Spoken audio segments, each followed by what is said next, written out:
Hello and welcome to the Oriental IT Center. My dear student, আজিৰ ক্লাছত আমি শিকাম লেআউট।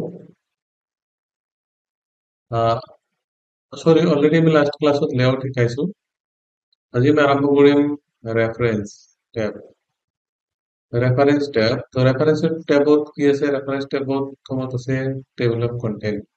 তো এতিয়া আমি টেবল অফ কন্টেন্ট বনোৱা শিকিম। ইয়াতে তোমালোকে চোৱা, ইয়াতে অলৰেডি আমি দুটা পেজ লৈ থৈ দিছো। ইয়াতে দুটা পেজ আমি লিখি থৈ দিছো, লগত কেইটামান হেডিং বনাইছো। ইন্ট্রোডাকশন একটা হেডিং, ট্রান্সক্রিপশন একটা হেডিং, এইবিলাক এটা এটা হেডিং হয়। তো হেডিংৰ কালাৰ বিলাক আমি চেঞ্জ কৰি দিওঁ। এইবিলাক হেডিং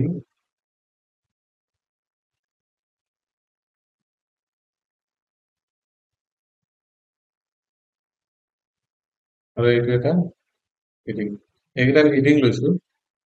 হেডিং কেইটা আমি কি কৰিছো? হেডিং আৰু ইয়াতে দুটা সাব হেডিং আছে। ইয়াতে সাব টাইটেল, ইয়াতে হেডিং বা টাইটেল আৰু সাব টাইটেল। ইয়াতে কি আছে?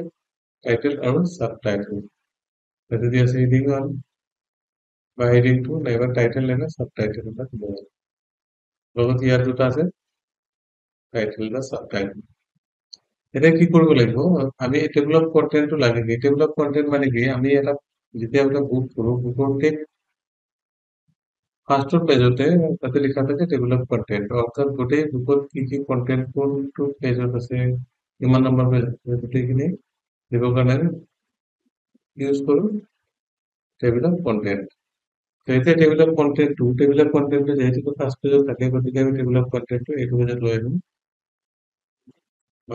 ইয়াতে লৈ আহিম। প্ৰথমতে যাব লাগিব ৰেফাৰেন্স টেবত। ৰেফাৰেন্স টেবত যাই দিব লাগিব, টেবল অফ কন্টেন্টত যাব লাগিব। ইয়াতে কেইটামান টেবল অফ কন্টেন্টৰ বেলেগ বেলেগ হেৰি ফৰমেট দিয়া আছে। অট'মেটিক টেবল 1, অট'মেটিক টেবল 2 আৰু মেনুৱেলি টেবল 3। এইটো মেনুৱেল টেবল হয় আৰু এইটো অট'মেটিক টেবল হয়। যদি এই দুটাৰ ভিতৰত আমি মেনুৱেলি কৰিব লাগিব। তো এতিয়া আমি অট'মেটিক টেবল 2 যদি ক্লিক কৰো, তেতিয়াহ'লে তোমালোকে চাব পাৰা ইয়াতে টেবল অফ কন্টেন্টটো আহি গৈছে। লগতে আমাৰ এই দুটা আমি কি কৰিছো, সাবটাইটেল। সাবটাইটেল হিচাপে মই লৈছো, সাবটাইটেল দুটা ব্লেক কালাৰ আৰু কালাৰটো অলপ চুজ কৰিছো ব্লেক কালাৰ। এইটো হ'ল সাবটাইটেল। এই সাবটাইটেলটোত আমাক টেবল অফ কন্টেন্টত এড কৰিব লাগিব। তেতিয়াহ'লে আমি কি কৰিম? টেবল অফ কন্টেন্টৰ কাৰণে টেবলত যাব লাগিব, ৰেফাৰেন্স টেবত যাব লাগিব, যাই ইয়াতে লিখা আছে আপডেট টেবল। আপডেট টেবল ইয়াতে লিখা আছে update page number only, update page নাম্বাৰটো আপডেট কৰিব দিছে আৰু ইয়াতে লিখা আছে আপডেট এণ্টায়াৰ টেবল। আমি ইয়াতে দিম আপডেট এণ্টায়াৰ টেবল কৰাৰ লগে লগে এইটো হৈ গৈছে। ইয়াতে আমি এইটো সাবটাইটেল কৰিলো। সাবটাইটেল কৰাৰ পিছত আমি আকৌ যাব লাগিব ৰেফাৰেন্স লিংক। ৰেফাৰেন্স টেবত যাই আপডেট টেবল কৰিব লাগিব, এণ্টাৰ আপডেট টেবল। হেডিং দিলো, তাৰপিছত আমি আপডেট টেবলত যদি যাওঁ, আপডেট টেবল লিখা আছে, এণ্টাৰ আপডেট টেবলত ক্লিক কৰাৰ পিছত হৈছে। এতিয়া হৈছে। তাৰমানে প্ৰথমত আমি কৰিব লাগিব হেডিং আমি 2 লৈছো, এইটো হেডিং 3 লৈছো।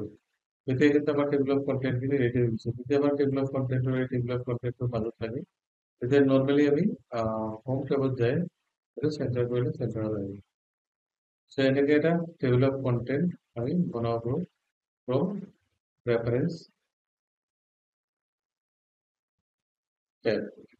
তাৰপিছত আহিল এড টেক্সট। যদি ইয়াৰ পিছত এড টেক্সট কৰিব লগা হয়, চাপ'জ আমি ইয়াতে এড টেক্সট কৰিম, ৰেফাৰেন্সত যাব লাগিব, এড টেক্সটত যাব লাগিব, ইয়াতে লেভেল 1 টেক্সট আমি ইয়াতে ইনচাৰ্ট কৰিম। প্ৰথমতে আমি কি কৰিব লাগিব?